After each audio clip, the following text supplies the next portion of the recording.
Displacing indigenous people. ये chapter हमें बताता है कि कैसे यूरोपियन कंट्रीज नए देशों में जाके अपना कंट्रोल जमाने लगे और वहाँ के असली लोगों या इंडिजिनस कम्युनिटीज को उनके लैंड से अलग कर दिया। ये डिस्प्लेसमेंट काफी कॉम्प्लेक्स था और इसका इम्पैक्ट नॉर्थ अमेरिका और ऑस्ट्रेलिया जैसे देशों में स्पेसिफिकली देखने को मिला। इंट्रोडक्शन। इस चैप्टर का फोकस है कैसे यूरोपियन कंट्रीज ने अपना कंट्रोल एक्सपेंड किया और इंडिजिनस लोगों को उनके लैंड और रिसोर्सेज से अलग किया। इंडिजिनस लोग उन लोगों को कहते हैं जो किसी एरिया के असली या एंशिएंट इनहेबिटेंट्स हैं, जैसे नेटिव अमेरिकन्स नॉर्थ अमेरिका में और एबोरिजिनीज ऑस्ट्रेलिया में। यूरोप में 16th सेंचुरी में एक्सप्लोरेशन और कॉलोनाइजेशन शुरू हुई, जब यूरोपियन पावर्स एशिया, अफ्रीका और अमेरिका में अपना इन्फ्लुएंस जमाना चाहती थी। कॉलोनाइजेशन का मतलब है दूसरे लैंड पर अपना कंट्रोल जमाना और उसके रिसोर्सेज का एक्सप्लॉयटेशन। तो आज हम समझेंगे कि यूरोपियन कॉलोनाइजेशन और एक्सपेंशन का नेटिव अमेरिकन्स और एबोरिजिनीज पे क्या इफ़ेक्ट पड़ा। चैप्टर के डिटेल एक्सप्लोरेशन से पहले कुछ बेसिक टर्म्स और कॉन्सेप्ट्स क्लियर करना ज़रूरी है, जो हमें समझने में हेल्प करेंगे कि इंडिजिनस कम्युनिटीज़ ने यूरोपियन सेटलर्स के अगेंस्ट कैसे रिस्पॉन्ड किया। Indigenous people. इंडिजिनस का मतलब होता है असली या एंशिएंट लोग, जो किसी पार्टिकुलर रीजन के नेटिव लोग हैं। ये लोग अपनी अलग कल्चर और ट्रेडिशंस के साथ वहाँ रहते हैं। नॉर्थ अमेरिका में इंडिजिनस लोगों को नेटिव अमेरिकन्स कहते हैं और ऑस्ट्रेलिया में एबोरिजिनीज के नाम से जाने जाते हैं।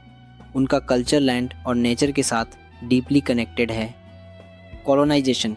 कॉलोनाइजेशन वो प्रोसेस है जिसमें यूरोपियन पावर्स जैसे ब्रिटेन और फ्रांस नए एरियाज में जाके अपना रूल एस्टेब्लिश करते हैं और वहाँ के रिसोर्सेज को अपने बेनिफिट के लिए एक्सप्लॉइट करते हैं। ये प्रोसेस इंडिजिनस लोगों के साथ फोर्स और पॉलिसीज का यूज करके किया गया।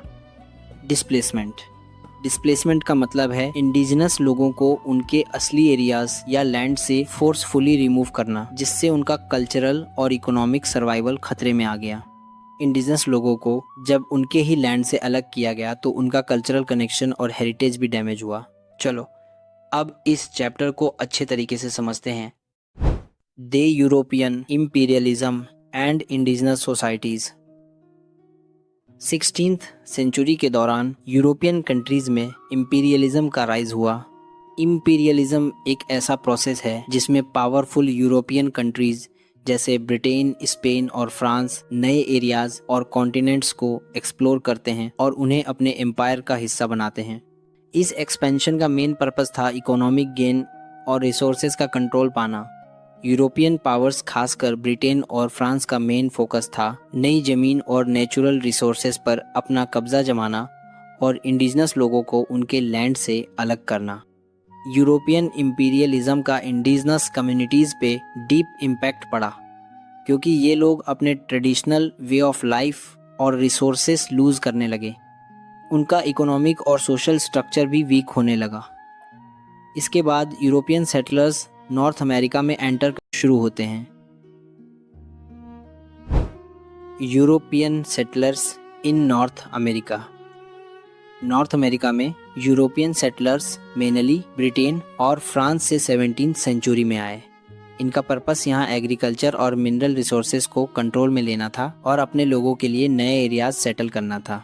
17th सेंचुरी के अर्ली ईयर्स में ब्रिटिश और फ्रेंच सेटलर्स नॉर्थ अमेरिका के कोस्टल एरियाज में बसना शुरू करते हैं। कल्चरल डिफरेंसेस नेटिव अमेरिकन्स और यूरोपियन सेटलर्स के बीच कल्चर और लाइफस्टाइल में काफ़ी डिफरेंसेस थे। यूरोपियन सेटलर्स का फोकस था ज़मीन पर कब्जा करना और रिसोर्सेज को यूज़ करना, जबकि नेटिव अमेरिकन्स का traditional way of life hunting और गैदरिंग पर बेस्ड था। इनिशियली कुछ पीसफुल एक्सचेंजेस भी हुए, जिसमें नेटिव अमेरिकन्स ने सेटलर्स को फार्मिंग और सर्वाइवल स्किल्स सिखाई, लेकिन धीरे धीरे यूरोपियंस ने उनके लैंड और रिसोर्सेज पर कंट्रोल बढ़ाना शुरू किया। जैसे जैसे यूरोपियन कंट्रोल और लैंड ऑक्यूपेशन बढ़ता गया, नेटिव अमेरिकन्स को फोर्सफुली रिमूव किया गया। इस डिस्प्लेसमेंट और माइग्रेशन प्रोसेस को नेक्स्ट सेक्शन में और डीपली एक्सप्लोर करेंगे।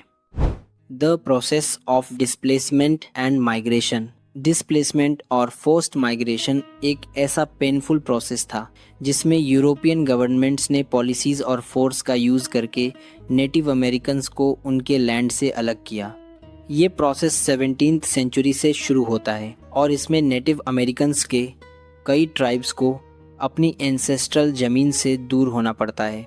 18th और 19th सेंचुरी में यूनाइटेड स्टेट्स गवर्नमेंट ने इंडियन रिमूवल एक्ट जारी किया, जिसमें नेटिव अमेरिकन ट्राइब्स को अपने लैंड से फोर्सफुली रिमूव करके वेस्ट की तरफ भेजा गया।